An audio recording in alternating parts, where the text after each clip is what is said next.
Welcome to the Human Experience Podcast, the only podcast designed to fuse your left and right brain hemispheres and feed it the most entertaining and mentally engaging topics on the planet.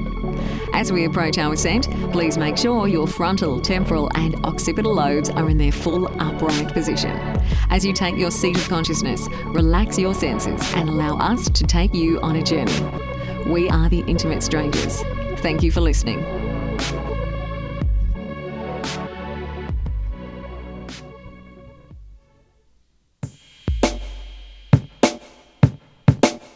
Ladies and gentlemen, welcome. We've got a phenomenal program planned for you tonight.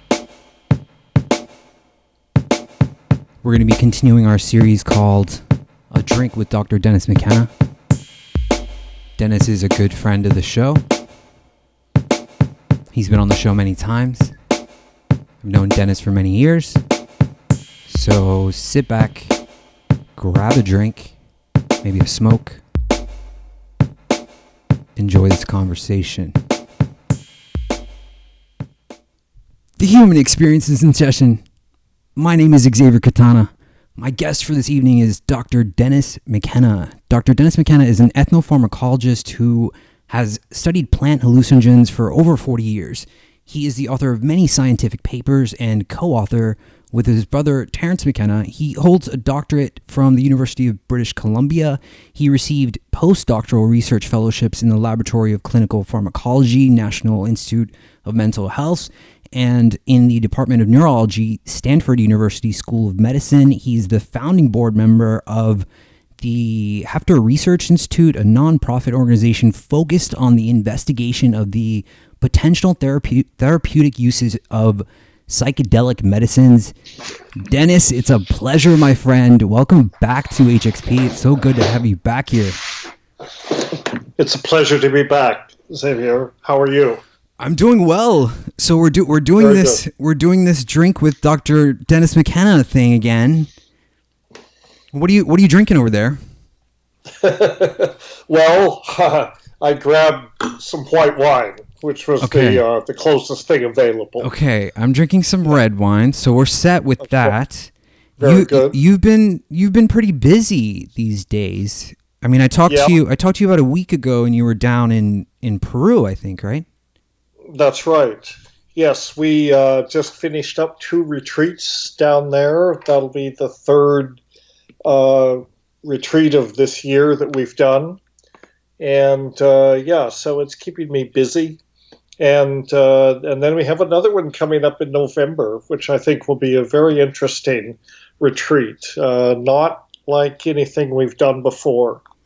We're going to have my friend Alexandre Tanis joining us. He is a specialist in sound therapy, sound resonance, the use of sound in ceremonial space, and probably the world's expert on just about every aspect of sound that you can imagine. I've had experiential sessions with him on many occasions, and he really knows how to use sonics and resonance in conjunction with altered states to produce rather amazing experiential programs, I guess you could say, that many people resonate with. I couldn't resist the pun. But anyway, if you look at my Twitter feed or my Facebook page, you can find information about it. Or you can send an inquiry to events at Mckenna.academy.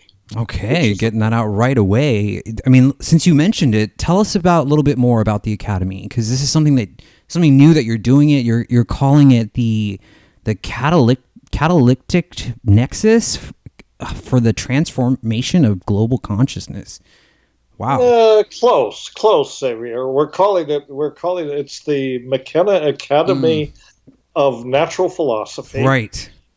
And it's going to have its operations mostly focused in South America, but not confined to that. And I call it a catalytic nexus for the transformation of global consciousness, in the sense that the programs of the Academy and are go beyond just psychedelic retreats or ayahuasca retreats, although we certainly do that. Mm-hmm. But we're offering a variety of educational programs, even courses, other types of programs to help people educate themselves or re-educate themselves about their relationship to nature, which is something that we really need to be thinking about. Of course. Because we're all aware of the crisis that we face. So my idea with the Academy is, I guess I'm basically an academician at heart, and I love teaching and I love sharing information. I love bringing brilliant minds to a place where they can share their wisdom and ideas. Mm-hmm. And that's what you do with an academy, right? So this will be our first official event sponsored by the Academy, this one in November, and I'm excited about it. Alexandre is an amazing character, a teacher of mine for many years, and he has so much wisdom and so much knowledge to impart. I think it's going to be a really stimulating 10 days. And you're designing it as a sort of modern day mystery school. And I mean, you've been doing this yourself for, like 40 years or more. So, and you've been, now it seems like you're starting to take the charge on and take the lead on this with this institution. Yeah, exactly. I have been doing retreats in the Sacred Valley since basically about 2012. And as we've done those, the concept has evolved. So, and I, as you know, I've been involved with ayahuasca and other psychedelics for, as you say, more than 40 years. Mm-hmm. But it's only in the last, since 2012, a little bit before that I've been doing regular retreats in the Sacred Valley. And this time we decided to take a slightly different direction and not only include the medicine experiences, but also provide a context where people can appreciate the pre-Incan culture and their understanding of sound and altered states. We have one of our faculty members on this upcoming retreat is a guide who we work with in our ayahuasca retreats, who has made us quite an in-depth study of all this and kind of the esoteric energies and technologies that were available to the Incas and the predecessors of the Incas. And a lot of that had to do with the use of sonic energy, with sound energy. I mean, sound, basically. But turns out there's a lot more to sound than you might think. No, I agree with that. I mean, we've had a bunch of authors recently on that, and we've been exploring the history of psychedelic usage through ancient times. It turns out, Plato was on this stuff, Socrates, like a lot of the modern philosophy that we, kind of operate on today and are learning from today was influenced by psychedelics. Then if you look at someone like Graham Hancock, he talks about how, ayahuasca or DMT was the reason that these cultures were sort of, collecting and moving around to different parts of the earth. So, and this has been ingrained into our culture for thousands and thousands of years. Yes. Yeah, good that you mentioned Graham. I've just finished his latest book. I am a total fan of Graham's work. Yeah. And his latest book, America Before, have you read it? Yeah, I got through it. Yeah. I mean, It's a long read. It's like a 500-page book, but it's worth it because he really studies. It's definitely worth it. He brings more documentation together in this book than he has with any of the previous ones. So he builds a very solid case. And the case, the picture that it gives us of the ancient past is nothing like the conventional view of history or archaeology. I mean, for one thing, it goes back And now, these are not crazy numbers. These are well-documented numbers. In the New World, humans arrived in the New World at least 130,000 years ago, probably much earlier.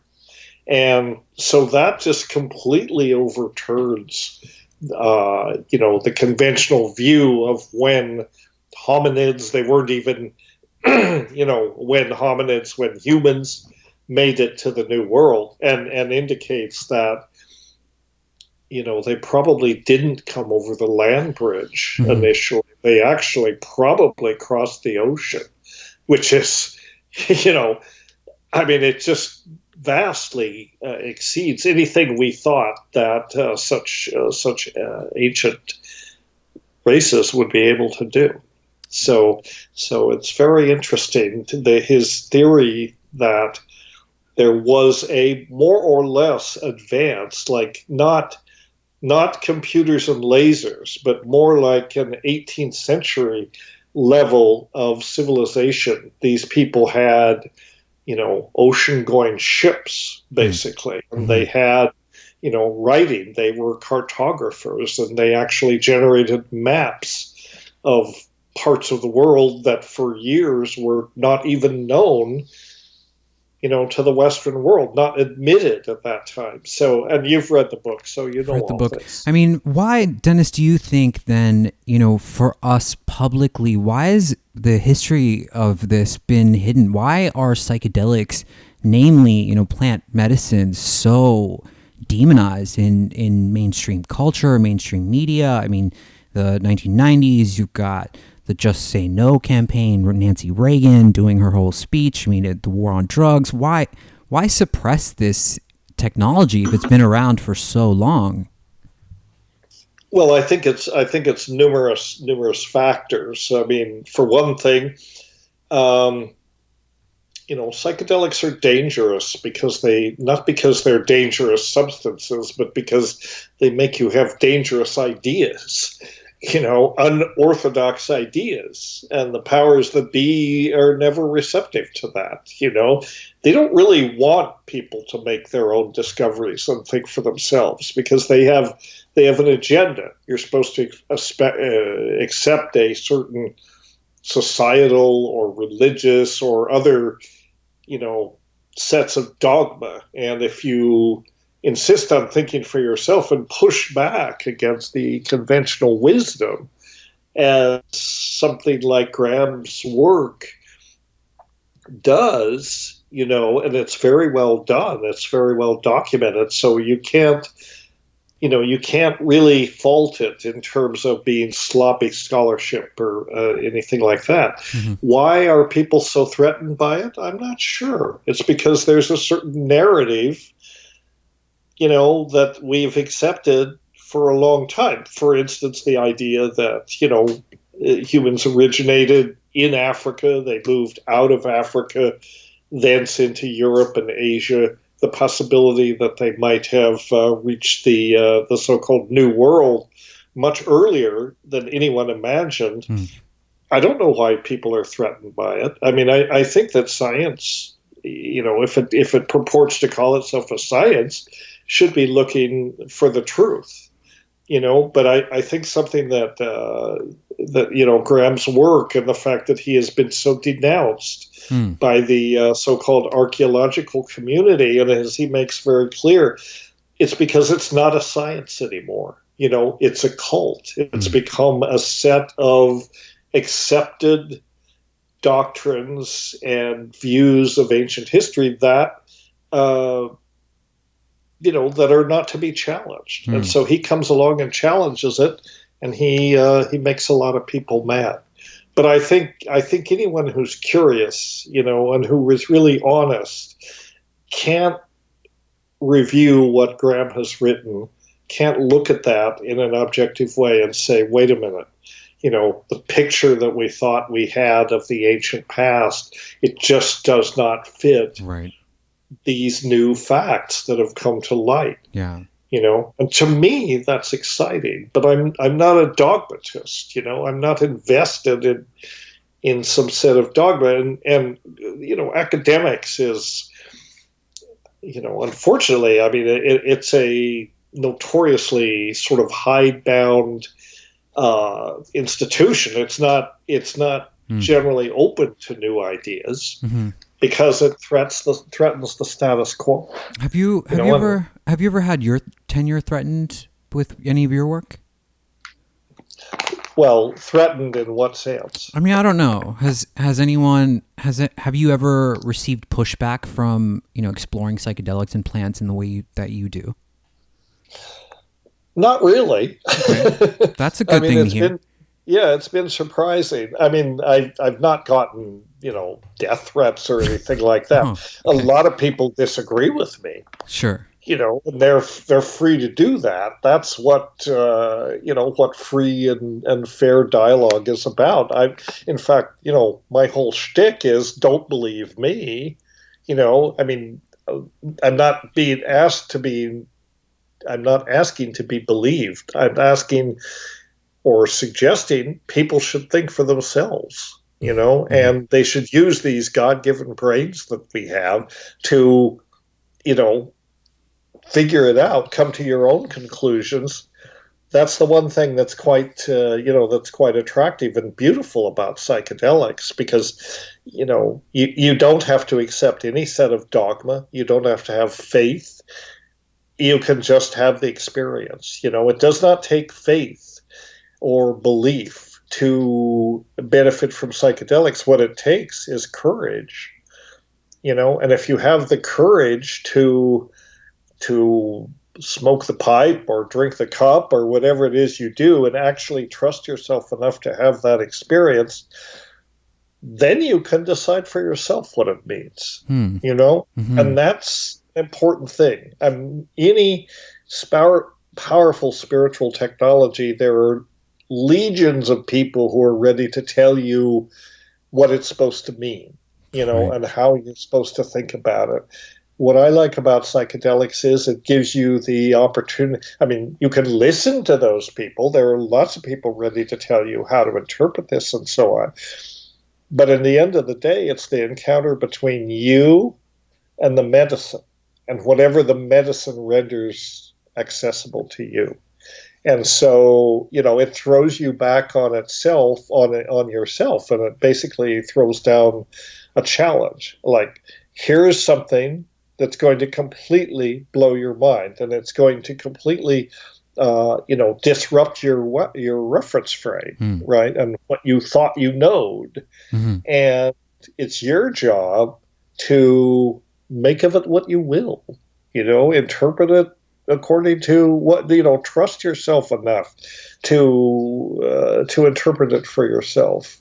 You can benefit from reading about other people's experiences. You can benefit from people's, thoughts about, what it's really about and so on. But at the end of the day, you have to, you just have to draw your own conclusions. Sure, absolutely. And that's a good thing. Yeah. I mean, let's talk a little bit about what occurs in the brain when a substance like DMT or psilocybin or those, four compounds, LSD, iboga, what's happening in the brain as far as neuroreceptors and neurogenesis? Because I think in the 90s, there was this idea that the brain was a sort of, like closed system. Like once you burned off this gray matter, once you burned off brain cells, they never regrew back, and that was it. It lowered your IQ. Yeah. You were just dumb for doing this stuff. Yeah. And then I'm not sure what year it was, the early 2000s, maybe 2004, neurogenesis, the idea of neuroplasticity came out, where this understanding of the brain and its flexibility. And I mean, we really don't know much about the brain at all. So, why are these compounds, namely DMT, psilocybin, what impacts are they having on the brain? Why are they so crucial to, mystical experiences and learning and evolution? we're going to be here all night, Xavier, if we go too deeply into this. But what you're talking about, basically the compounds that you named, DMT, psilocybin, mescaline, LSD, uh, ayahuasca. These things are what we think of as the classical psychedelics, right? There are plenty of psychoactive substances, plants, and so on that are psychoactive, and some will induce profoundly altered states of consciousness, but they are, strictly speaking, in the pharmacological sense, they're not psychedelics. And I kind of adhere to a almost a reductionist definition of psychedelics, because just as an arbitrary thing, under my definition, the definition of a lot of people, and the definition that I like, simply because it kind of defines it, is the true psychedelics, the classic psychedelics, are what they call 5-HT2A agonists, right? Mm-hmm. So what's 5-HT? 5-HT is 5-hydroxytryptamine. It's serotonin, right? One of the neurotransmitters. So one important neurotransmitter in mediating states of consciousness. So you could call them the serotonin 2A receptors. And the 2A receptors are the target for these classic psychedelics. There are about 14 or 15 different kinds of serotonin receptors. Mm-hmm. They have numerous functions all over the body. There's more serotonin receptors in the gut than in the brain. But the 2A receptors appear to be those receptors that are critical to the action of psychedelics, and having these mystical experiences and all that goes with that, this neurogenesis phenomenon, this sort of, the altered state itself, the psychedelic experience itself rearranges connections in the brain, that neuroplasticity thing that you're talking about. And it creates new connections, and probably does, in fact, induce neurogenesis, the growth of new neurons. Right. Now, as you say, a few years ago, we thought that was just forbidden, right? Like, it just didn't happen. Once you had given complement of neurons at birth, you only lost neurons after that. It was a long, slow, from birth to death, a long, slow state of neurodegeneration. That's not the current picture at all. The brain is enormously adaptive. It's plastic, and it responds to stimuli from its environment, and it can actually change its structure, can change its wiring, can change a lot of things about how it operates, and that's in relation to environmental cues. And if you reflect a moment, you think, it's like it's obvious, right? How could it be otherwise? And these models that we created just overlooked something very important, which is that, especially in primates, especially in hominids with our, big brains. I mean, it is because of our enormous brains and the adaptability that brings about that we are such a successful species. Mm-hmm. I mean, So when we're defining intelligence, I mean, how are we looking at, what is intelligent? What do we mean when we talk about intelligence? Because pre-hominids, were they capable of, learning and reasoning? And, are we as well? Are plants intelligent? There's something happening there. And I'm trying to understand better what that means, what that relationship is. Like, why drinking a cup of ayahuasca tea is opening, this mystical experience for me and helping me on my journey through life. Well, because it happens to activate those receptors, that network of serotonin 2A receptors and other receptors. Nothing in the brain happens in isolation, but it happens to activate that network. that mediates this kind of experience. I mean, that's really all it is. And then, a more maybe important question is why? What is the value of mystical experience to our existence, to our consciousness, to our adaptation to the environment? And that's a deeper question. And I don't know that anyone knows the answer, but what we can say is that, the notion that essentially that the universe is full of mystery and meaning. I mean, that's the that's the consequence of these mystical experiences. If you look at the data, if you look at people in the psilocybin studies, who with terminal cancer, for example, they take psilocybin and it completely reframes their reference frame. Many of these people are terrified of dying because, in fact, they are dying. And, that's all they can think about. But then with the psilocybin as an aid to sort of step outside their reference frame and examine their existential situation, they come away with a tremendously beneficial sort of re-understanding of their situation, which can easily be put in. Many of them say, well, I was terrified of dying, but guess what? I'm alive now, and I'm going to focus on that going forward. The fact that I am alive now in the moment. Everybody dies. Sooner or later, we all have to face that. What use does it do to just focus on that and get all depressed about it? Better to focus on the fact that you're alive now, and you're with your loved ones and you're more or less functional, but definitely, on the way out. But it helps to come to terms with that. So I think, and what keeps coming up again and again in these studies, to kind of get back to what you were saying, is the term meaningful. People say this was the most meaningful experience of my life, or the fifth among the top 5 most meaningful experience of my life. What is so valuable? What's so important about having meaningful experiences? Right. I mean, why should we even care?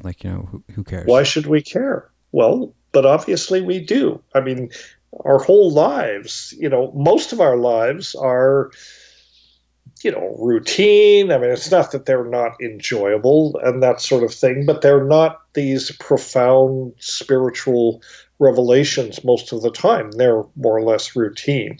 People long for something beyond that. I think they long for reassurance that, we are not the limited beings that we appear to be. And the psychedelic experience, or spontaneous mystical experience for that matter, brings it to people and brings people an experience of something beyond themselves. And so it's meaningful. It's because I think it's reassuring.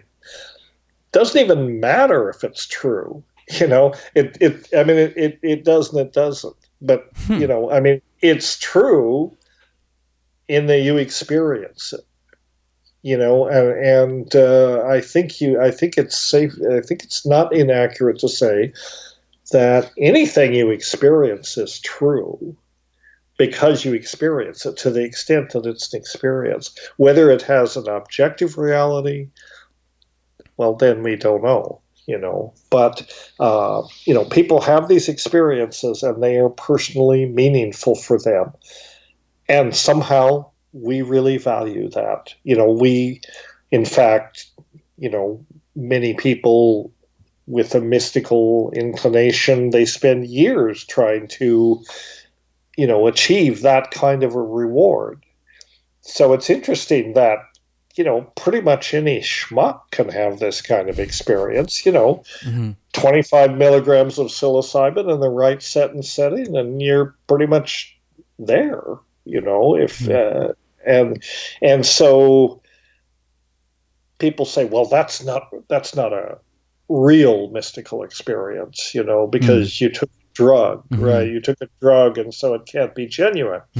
I'm here to tell you that every state of consciousness is reflected by a neurochemical set of a neurochemical brain state. Sure. We're on drugs, we're made out of drugs, and we're on drugs all the time. Any kind of experience that we have is a drug-induced experience. Because our brains are engines that run on neurotransmitters. Neurotransmitters are drugs. So this idea that, well, it's not a real experience because you took a drug, I don't buy it. If you experienced it, it's real. If it's meaningful, who's going to tell you that it's not meaningful? That's for you to decide. That's your judgment. It's not for anybody to tell you that it wasn't meaningful. You can say, well, gee, felt pretty meaningful to me. Mm-hmm. That's all that matters. I mean, there's something that Graham said when he was on the show that really struck me is, when you're in the Amazon, there's 100,000 plus species of plants, and to realize that there are these two plants that, when combined together, create this brew that creates this experience, it indicates that there was a science that was active, in this ancient period a long time ago. So an awareness or a cognition of how this could affect, us. What do you make of that? I mean, how does that fit into the larger perspective of where we are now? Well, I think it's easy to look at this in a simplistic way, and it's not quite the way you described it. In the first place, in the 80,000 or so species that we think are in the Amazon, okay, out of a total of about 260,000 species of plants worldwide. I think in the Amazon has about a third of them, maybe 85,000 species. The fact is that most of these plants are full of biodynamic compounds, and DMT, right, is the one that gives ayahuasca its psychedelic kick. There are certain admixture plants that are prepared with ayahuasca, and the vine, as you know, is an monoamine oxidase inhibitor that prevents the breakdown of DMT in the gut and makes it orally active, right?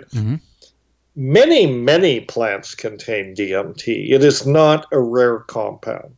It's not rare in the Amazon. It's not rare anywhere. It's even indigenous in the human body, right?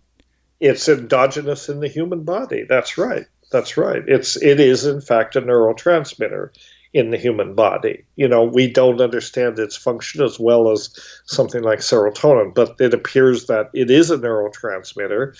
And because DMT is only 2 steps away from tryptophan, right? Tryptophan is an amino acid universal in all organisms. It's one of the 20 that go into proteins.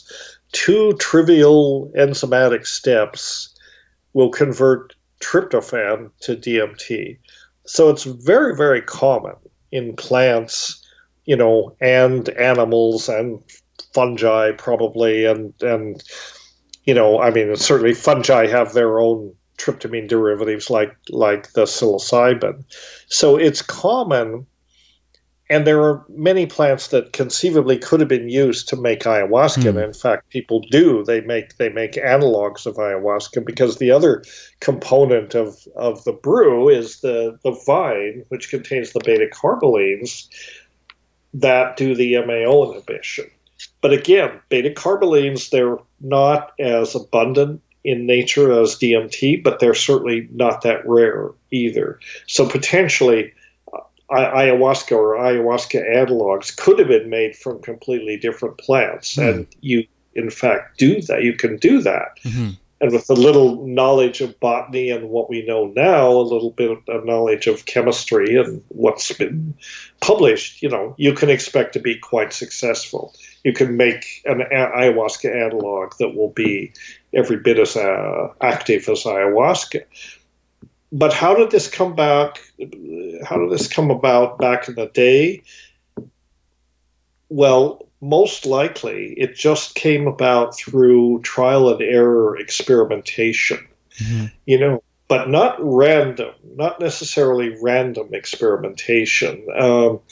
When we did this conference, this ESPD 50 Okay. conference a couple of years ago, there was an archaeologist, ethnobotanist there, Manuel Torres, who gave an excellent talk about the probable origins of ayahuasca. Mm-hmm. And he was talking about particular area in where Colombia, Venezuela, and Peru come together, the northern Vapes region. Okay. And there was a very active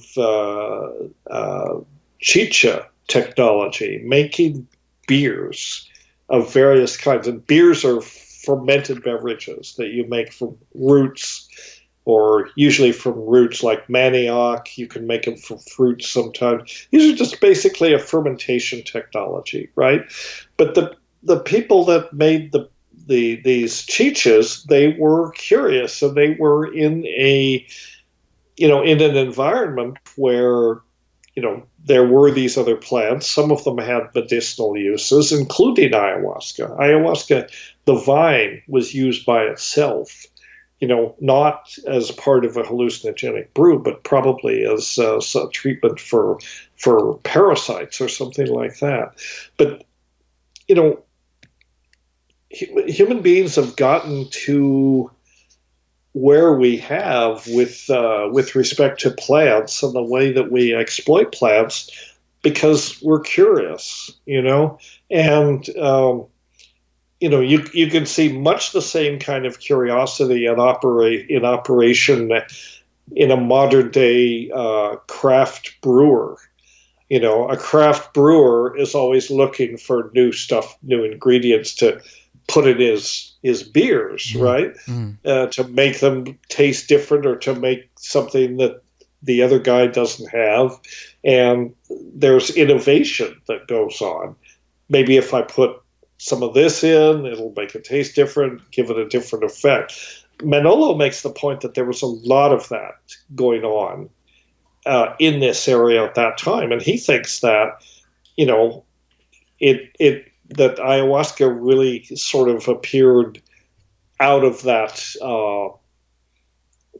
that atmosphere of experimentation, just trying out different combinations and seeing how it was, and then at some point they tried the right combination, and they got their minds blown.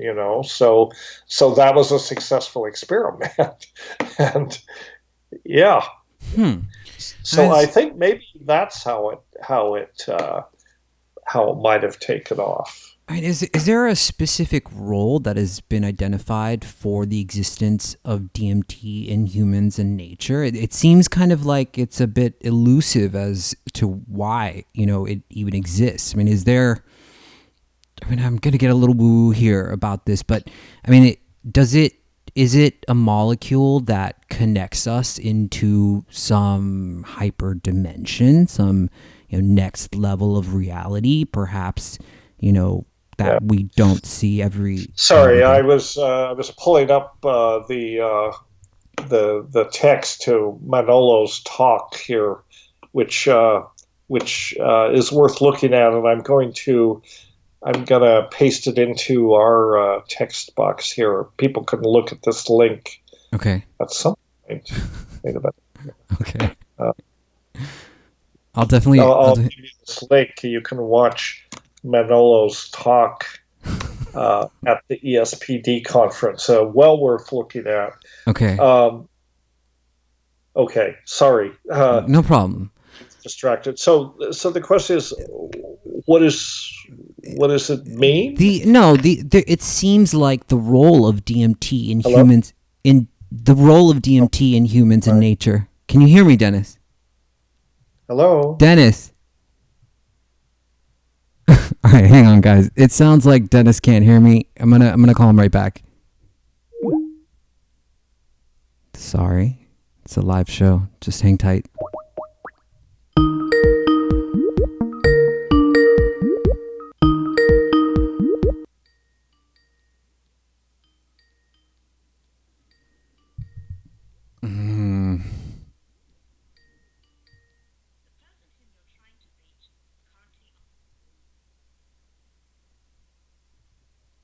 still trying. Hang on, guys.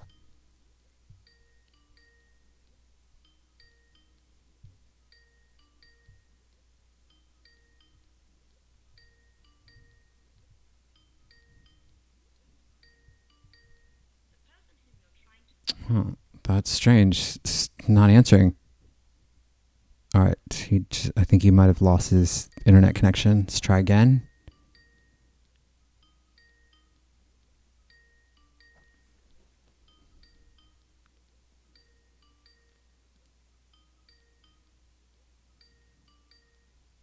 Oh, all right. One more time. Hang on.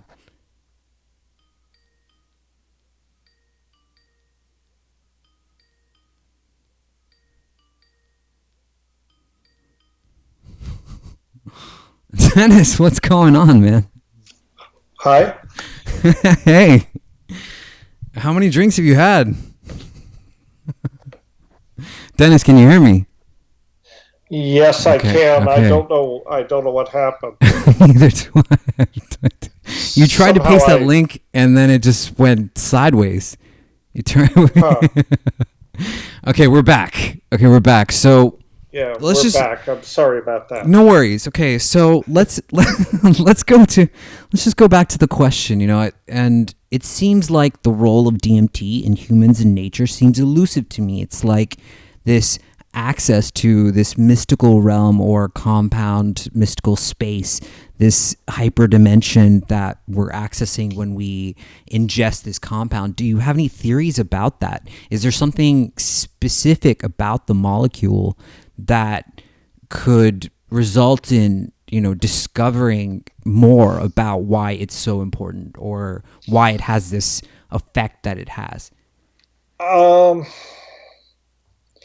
Well, it's a difficult question to answer. I mean, you take DMT, you have this experience, you seem to be in this parallel reality in a certain sense. You could call it, you appear to encounter entities, other intelligences in that space that don't appear to be you or anything like you. But you have to remember, you're bringing your interpretive frameworks to this. Mm-hmm. And just because that's what it appears to be doesn't mean that's what it is. And it's difficult to resist the temptation to say, well, it opened a portal into another dimension. Certainly, that may be our subjective impression, and maybe it does. But how do you test that? Mm-hmm. I can be a wet blanket, and I can say, well, certain, like, dopamine is a neurotransmitter; it will have these effects. Serotonin is a neurotransmitter; it will have other effects. DMT is a neurotransmitter. Maybe it's just that when you smoke DMT, this is what happens. And it's a reflection of brain architecture, brain chemistry, maybe, rather than any other dimension. So are you saying that the spiritual context that some cultures add to the experience of DMT could be just that, their interpretation of something, an event? Like, I was watching a lecture that you gave today, and you were talking about this culture in the Amazon that valued the purge that happens when you drink ayahuasca, and they thought that it was like some sort of energetic release, like an energy leaving your body. So these cultures identify with some sort of spiritual aspect to this compound, and so I mean, that's why you're the scientist, so of course you would say, it's just in the brain. But I'm wondering if it has a spiritual, something else context. Well, yes, of course, but it's not the drug that has the spiritual aspect; it's the experience. Is right? it all the drug experience does is trigger that. Your experience has spiritual aspects to it. The drug seems to facilitate that experience. But, this goes back to I think a mistake that a lot of people made back in the day, I certainly made it, this idea that somehow the trip is in the drug. You know, the it's not, it doesn't work that way. The drug is simply a molecule. It has the effects that it has when you mix it with the human nervous system. The nervous system, the you can think of the drug in some way is like a musical score. Yeah. I mean, when you and the instrument that plays it is the brain, actually the brain body. Hmm. When you put it into that biochemical soup and it goes through its pharmacokinetics, it goes through its metabolism, Hmm. the symphony plays out. And the symphony is what you experience as the psychedelic experience. The drug on the shelf is simply a crystal on a shelf. It doesn't have any of these properties. Hmm. So, It's a trigger. It's a catalyst that lets the nervous system express itself in this way. Now, so then you can take this totally, sort of subjective experience, say, well, it's all in my head. There is no extra dimension. There is no portal to parallel universes or anything like that. It's just a subjective experience. It's like a dream. hmm. But then, so you say, okay, well, there's nothing to it beyond that. But, you're getting into some difficult epistemological territory, because really, what else is there but the hallucination, the experience that our brains synthesize and present to us as reality? I mean, is there anything beyond that? It maybe not, but it's very hard to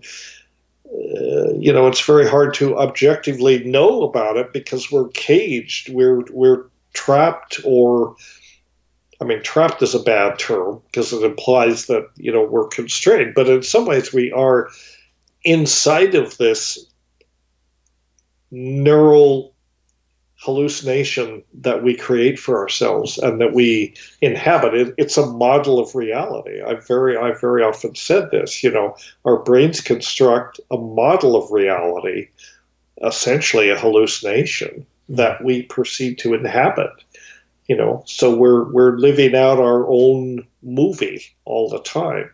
We're not really directly experiencing reality. We know enough to be pretty sure that there's something out there that's not the self, but we never experience that directly.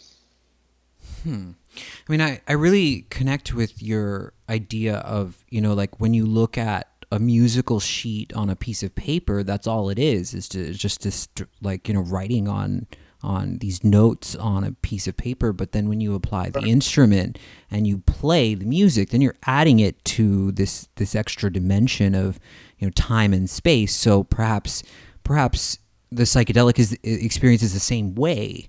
The molecule DMT is just that. It's just a molecule, but when ingested and the brain being the instrument, that's when it allows us to play inside this reality that we're creating, for ourselves. That's exactly it. So it plays out through time. To play the musical score with an instrument brings it to life. It expresses it as a fourth dimensional object, or a fourth dimensional, not object, but process. Same thing. I mean, the drug, in the absence of the instrument to play it, which is our brains, is pretty inert and frankly fairly boring. But once you put it in the right context, then it plays in fourth dimension. And of course, we are fourth dimensional entities, because we're, you look at a person and they appear to be solid, and they are, but they're a process. The fact that they're alive means they're metabolizing, and metabolism is something that expresses through time. So that's the fourth dimensional aspect of personhood. When metabolism ceases, then there's not much to talk about because the person is dead, right? Mm-hmm. So we normally don't think of these things. We operate within a set of these assumptions, not really thinking too much about what about these interpretative structures that we put onto it.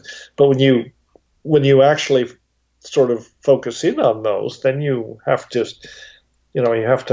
admit to yourself there's all sorts of assumptions about the nature of reality, the nature of your own experience, and this comes up again and again with the notion that, for example, encountering apparently non-human intelligences in the psychedelic state, are these entities real, or are they fabrications of your own imagination, or are they, in that sense, are they a part of yourself, that is presenting as something that isn't the self? Mm-hmm. So these are tricky questions, right. and we don't normally think about them. We use all these terms, without really thinking about them. It's a mystery. I mean, that's part of the mystery aspect of it. And the question is too big for us to really understand and answer definitively,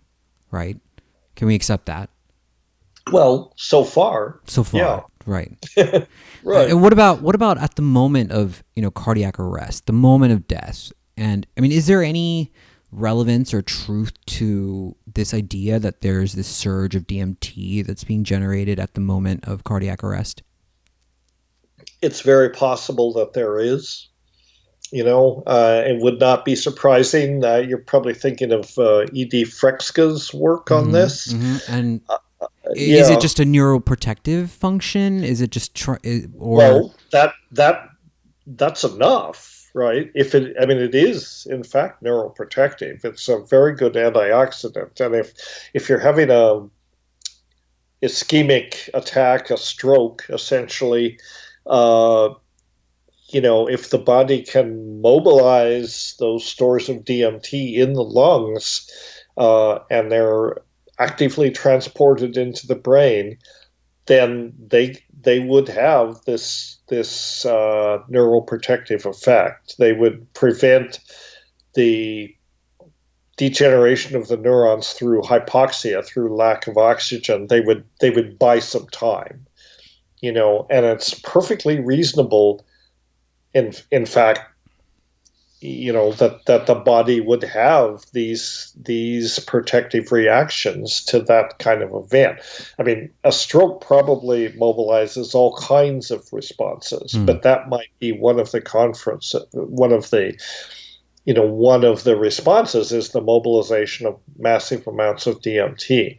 Now, the fact that this might also induce a profound psychedelic state may have nothing to do with the fact that it's neuroprotective and it's saving your life, but it might be, it's kind of a benefit. It's kind of a convenient side effect because you're, how you go to you go to the dentist and they put the television on, so you you won't pay attention to what they're doing in there. Well, it may be something like that. The body may be saying, well, you can watch the movies while we're trying to, save your brain, and it may not have any meaning beyond that.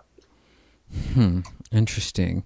Now, Dennis, I really want to get into like the ecological nightmare that we're in. I was reading this article. Do you remember this movie that came out several years ago? It was by M. Night Shyamalan. I think it was called The Happening, where these plants start releasing this compound that makes humans commit suicide or something like that. It was a really out there movie. I haven't seen it. It's interesting. And I mean, it was like the earth was protecting itself because humans were killing it. And I read this read this article out of Reuters, and I guess this U.S. led team of scientists were drilling into the Arctic, and they found a bunch of plastic they drilled down into, the core of the Earth, and they, in the remotest waters on the planet, found pieces of plastic there. So, this is an ecological nightmare that we're in the middle of, and it seems like people don't care. I mean, do they? I mean, until it's at their front door, do people really? I mean, there's some of us that care, but for the masses, do they care about what's happening with Earth? I don't think so. I don't think they care. I think until if it affects their lives directly, maybe it affects the price of gas, then they start to complain. Then they start to care. That's right. Well, I think a lot of them don't know about it. And, there is a very active disinformation campaign to keep people distracted and to keep their attention away from, these ecological processes, which are actually threatening the existence of our species, certainly, and maybe all of life on Earth. I don't get it, Xavier. It's some kind of a cognitive dissonance, where, the real consequences of what we're doing to the planet are so horrible. They're too much to contemplate in some ways. And so people, naturally they retreat into denial. But denial is not going to fix the problem. And, and I've often said these plants and experiences that they can catalyze are a wake-up call. In that sense, I mean, I do think that the community of species in the biosphere is intelligent. And I think that these plants are like ambassadors of the community of species. They just happen to make these neurotransmitter-like messenger molecules that impact our nervous system in these particular ways and help us to wake up to the crisis that we face. The question is, what happens when you wake up? What's the next step? Well, it's not so clear. In part the mission becomes we have to get everybody woken up. Mm-hmm. And then maybe we can come to a consensus about what to do about it, if anything. It may be that it's too late, that we're so far beyond any remediation that we could take for this kind of thing that, I'm not sure that the solution is a human-originated solution at this point.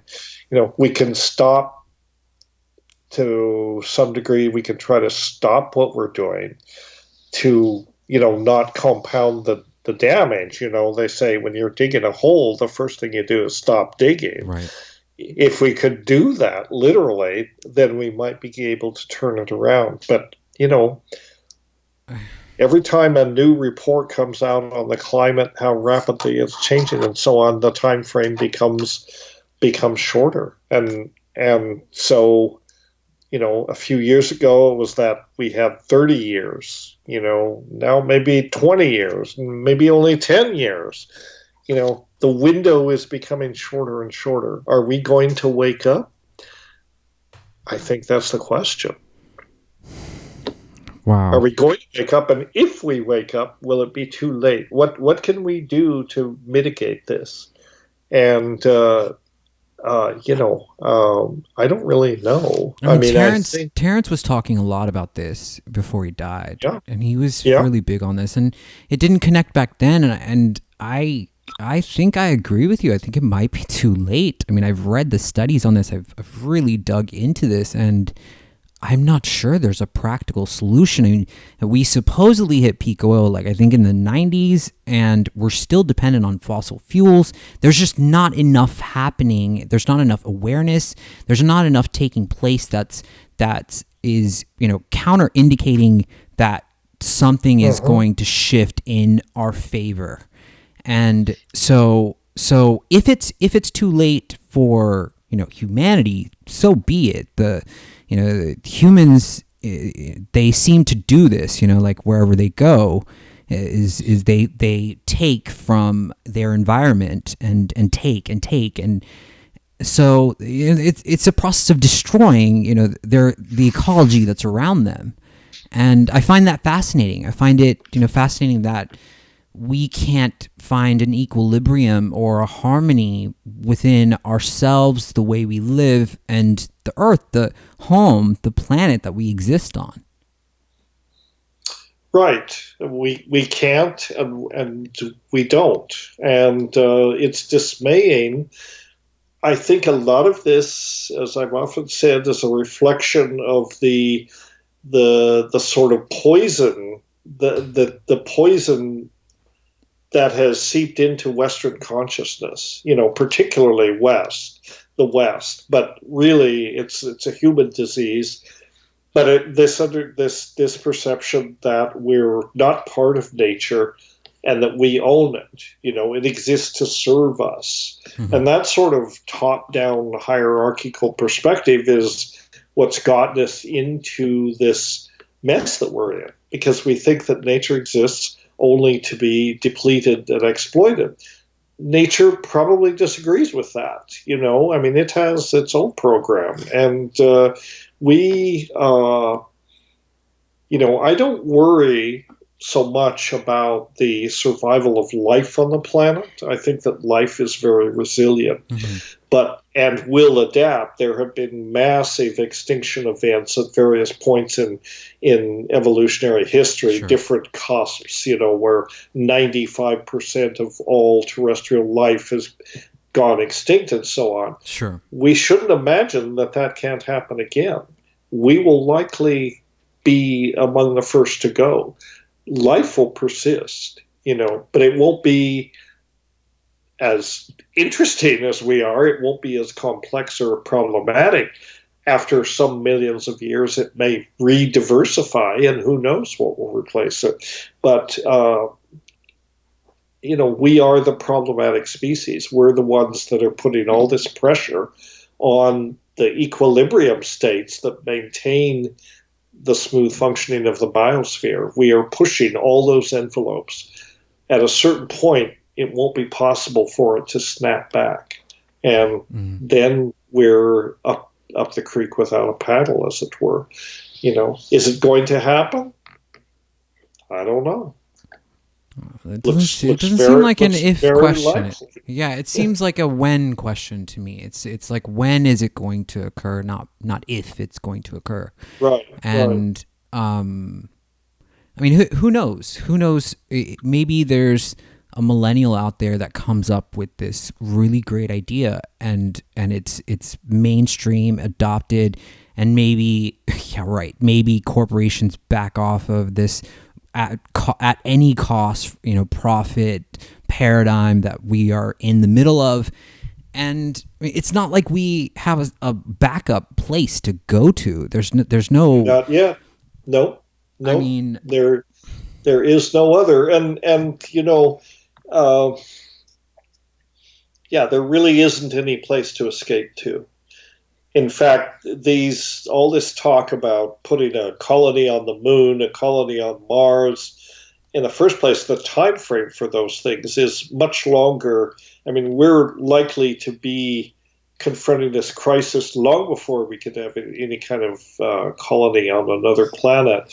And I'm sort of irritated by the idea, why does it have to be on a planet? Why don't we try to get ourselves a permanent presence in space? That's where all the energy and material are. That's where more or less infinite resources are. Sure. We need to,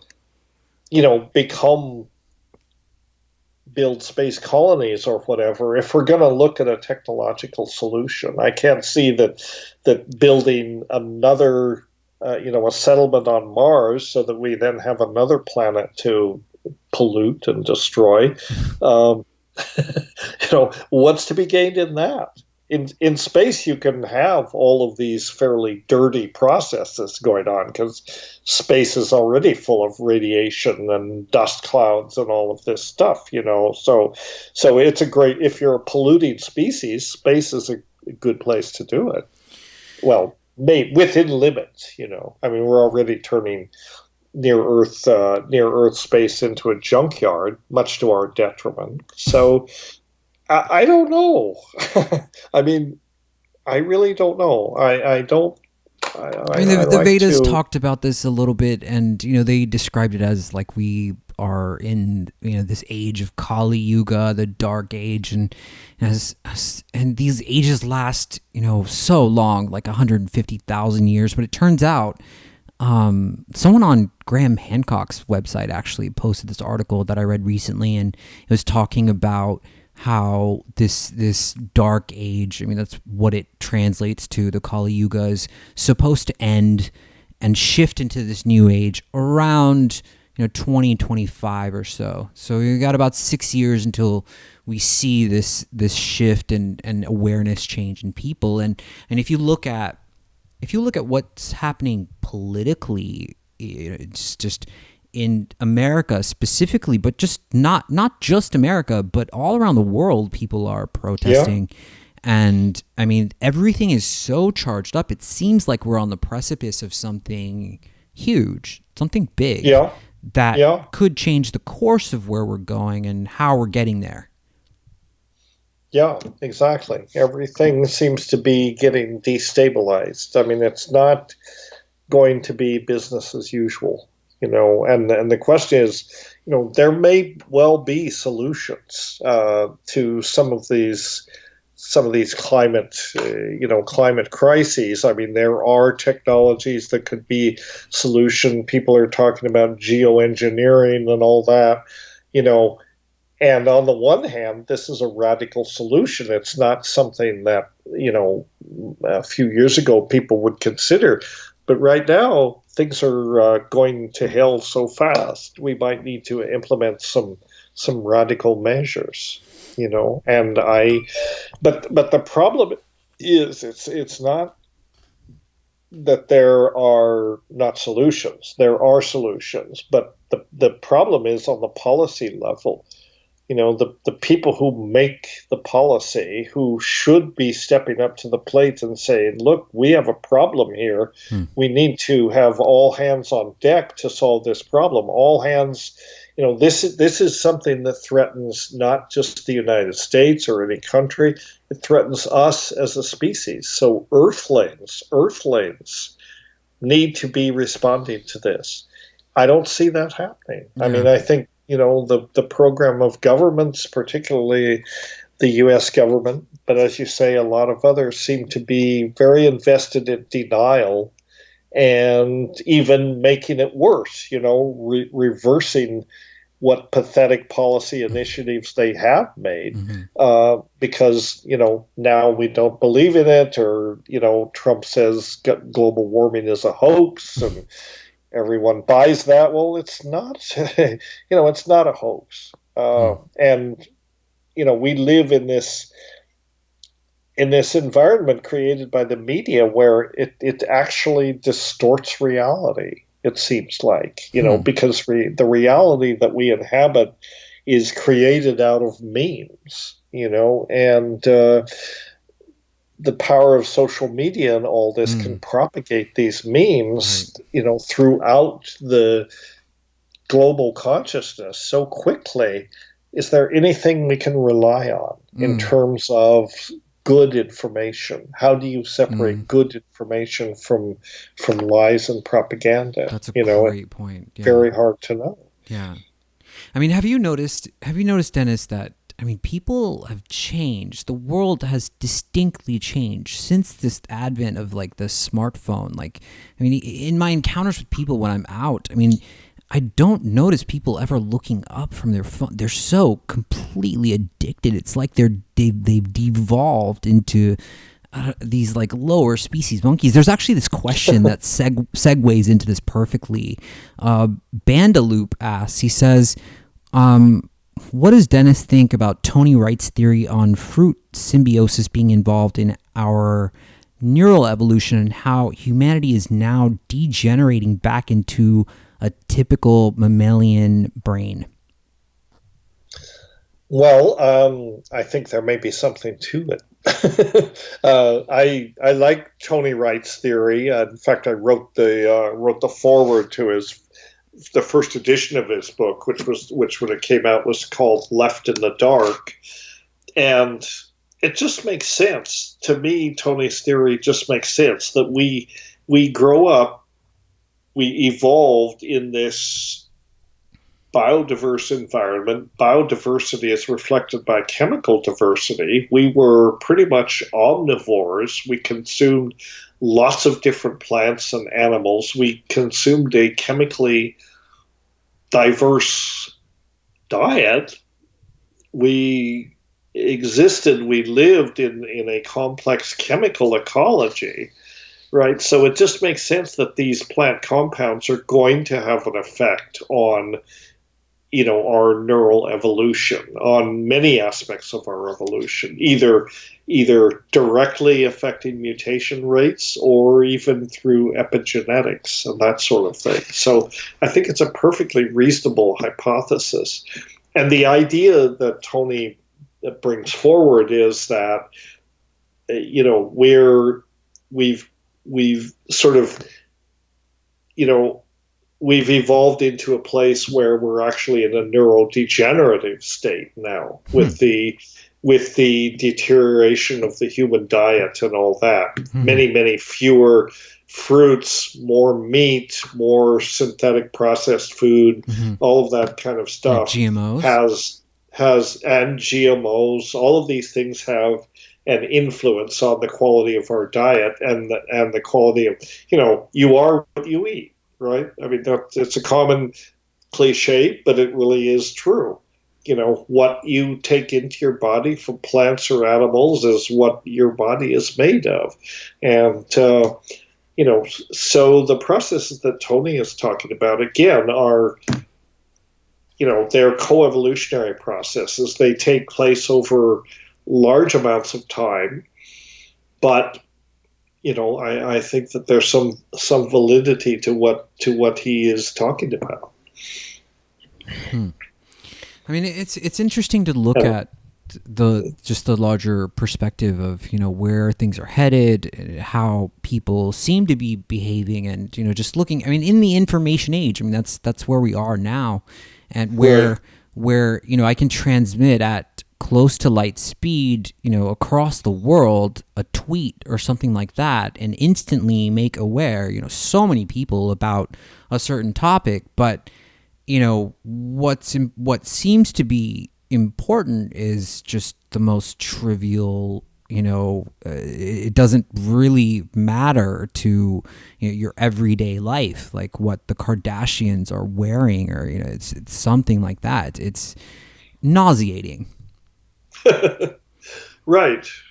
Well, this is I mean I think this is you point out, this is the two-edged nature of these kinds of technologies. I mean, I like being able to hold in my hand an instrument that will let me tap into probably 90% of human knowledge. If I'm persistent enough, you can get a lot of useful information out of these things. Unfortunately, that's mostly not what people use them for. People.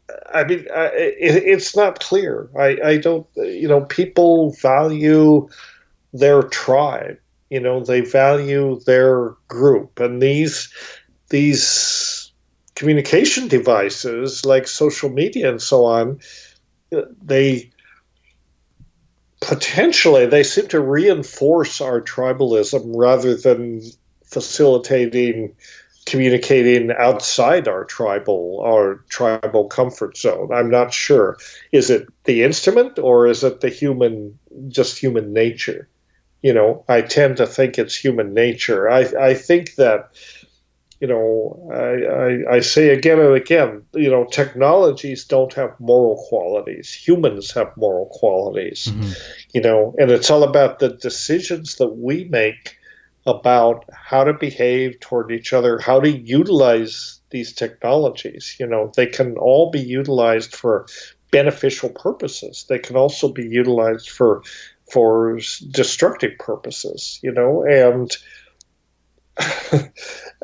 what we lack, I mean, we're very clever in what we can invent, these devices, what they can do. Mm-hmm. We're not very clever in how we use them. So there's a disjunct that has arisen between our innate wisdom, which I don't think you can get from an external source necessarily, and our cleverness. We're very, very clever. We are not very wise. That's the problem. We have too much of the technology, the mindset that, well, we can do these things, therefore we will do these things. We should do these things. And we don't have the wisdom to step back and say, is this really a good idea?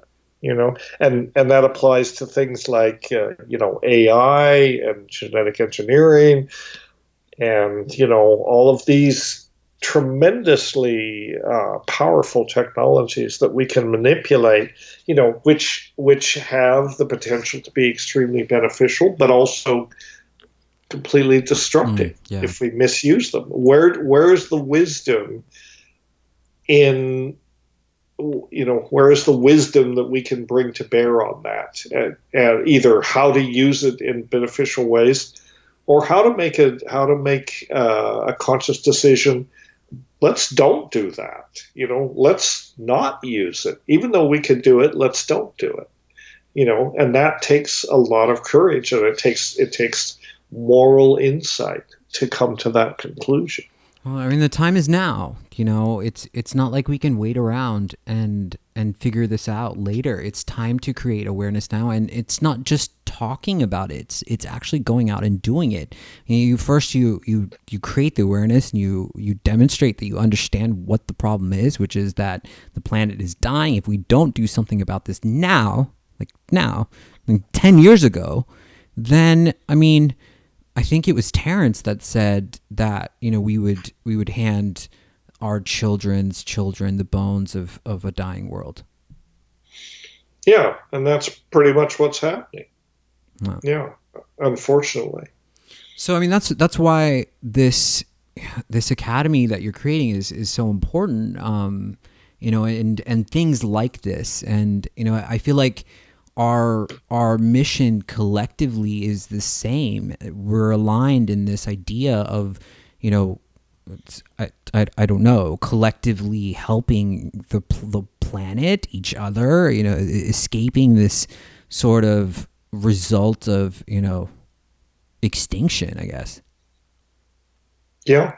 Yeah, the Academy, like I said, it's a catalytic nexus for the transformation of global consciousness. So it is a place that is, in the spirit of Eleusis. Eleusis was the longest lived and really one of the last of the mystery religions. And,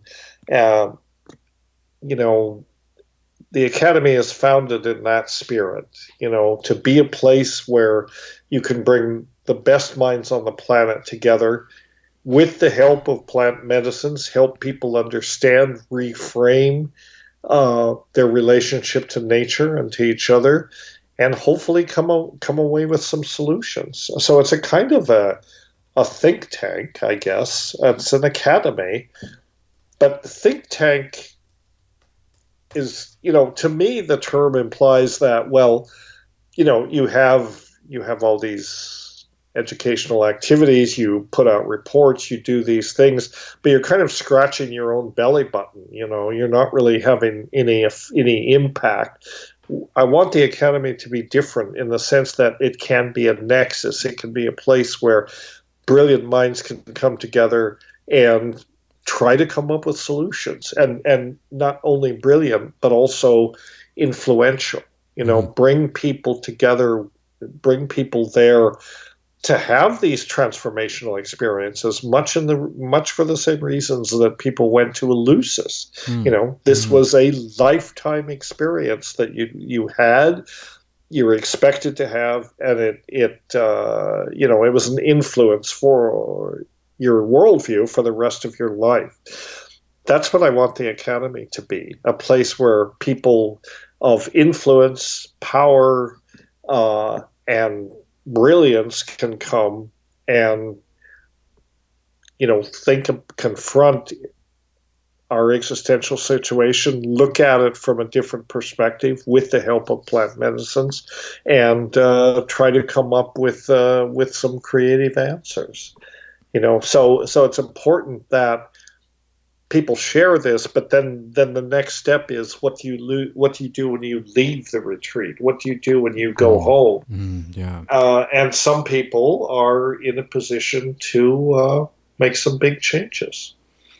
I mean, I really hope so, and I mean, as it says in this brochure, there are illnesses of the spirit and the soul, and the plant teachers, it's what's teaching us, it's showing us ourselves and uncovering that. I like to think of it as, like in your mind, there being a closet, and, like you haven't opened this door for years. And, when you drink ayahuasca or have one of these compounds, it kind of forces you, or encourages you to open that door and turn on that light in this dark space, and then pulls out, one by one, all these traumas and things that you've pushed away, like you've let manifest into disease and, PTSD or anxiety or, panic disorders, or so many mental things that are going on in the body. But I think primarily it's a connection to the spirit world where are the roots of where these problems occur, and that's what we need to look at, and that's what plants give us the technology to do. Yeah, that's right. I mean, it's interesting. Psychedelics, I do say they're medicines for the soul in a certain way. They are,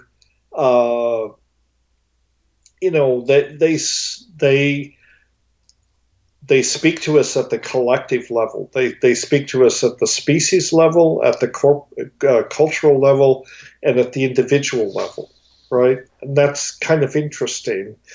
They are medicines for all of these things. As a species, we are wounded, and as a culture, we are wounded. And you can't live in this culture without being wounded. Psychedelics can address all of that, from the individual level to the collective level, to the species level.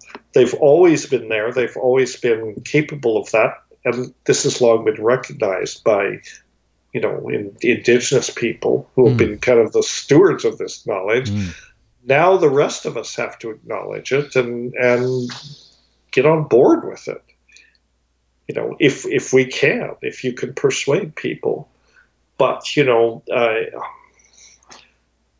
it's dismaying, it is dismaying that things like reason, and truth and this sort of thing are not necessarily respected anymore. I mean, we live in a world of, memes, and many of the memes are false and deliberately made to be that way. So I'm not sure how you overcome that. I mean, was there, we're going to wrap here soon, Dennis, but was there a reason that you picked the Sacred Valley of Peru for the location? I mean, it's a beautiful place. Well, that's a good reason, right there. Yeah, it's one of the most spectacular places that I've ever been to, just in terms of the energy that's there. It's in the heart of the plant medicine tradition. That's also a big reason that not only is there ayahuasca, but there are these other shamanic medicines that are used. So there's a tradition around it. It's also, in some ways, it's a microcosm of what is happening on the planet. I mean, even though the Sacred Valley is a beautiful place and, all of these things are going on, it also has its own environmental issues, due to climate change, shrinkage of the glaciers, and this sort of thing. So partly, it's a good, well, it's not exactly isolated, but many people maybe think of it as isolated. It's a kind of a Shangri-La in a certain way. It is a, mountain retreat. The factors that led me to, focus on the Sacred Valley are as much personal as anything else, because I've been going there for quite a while now. I love it. And I've been working at this guest house there with my retreats, a place called Wilkatika, which is an ideal location if we ever are able to afford to buy a physical campus or acquire a physical location for the academy. Hopefully this would be the place. But just for a combination of personal preference and also the fact that in some ways it's a microcosm of the rest of the world. So it's a place where people can come and share these experiences and also get the cultural experience, of the Incas who, and the pre-Incas. This was a society that worked pretty well, and to the degree that any society works. There's a lot to admire about the Incan, pre-Incan cultures. So, there was not any one thing that made me focus on the Sacred Valley. Dennis, I appreciate your time so much, your presence. I always enjoy, having these conversations. It's been a while since we kind of caught up. I'm so glad that we had you here, and I'm so thankful that you're creating this organization to, further spread this. It seems like this will be, a huge part of your legacy, and really wish it the most success in the world. Where can people find more information about the Academy at? What is our website? Well, yes, our website is under construction. We're building it as rapidly as we can. We've received some donations, a little bit of seed money that's going to let us go ahead with that. So they can always look at www.mckenna.academy. And that will take you to the home page, such as it is. If people are interested in our retreats or the events, right now the best way to find out about those is to send a message to events@mckenna.academy. And my assistant, Christina, who handles registrations and so on, will get back to you right away with an email and tell you, for example, about this retreat we've got happening in November and anything else that happens to be on the agenda. So numerous ways, and eventually within a couple of weeks, we should have at least a basic website up and open. So perfect. So this is all happening as we speak, and it should be more concrete as time develops, and it's there as a resource for people very soon. And I'm glad that you were able to put this together. I think that's it. Is there? I've got some great people working with me. It's not just me. It's got my name on it, but we're a collective effort, and I've got some really creative, beautiful people working on this with me. So cool. Yeah. So stay tuned. For sure. Dennis, hang tight for me. I'm just going to do the close here really quick. Just hang tight.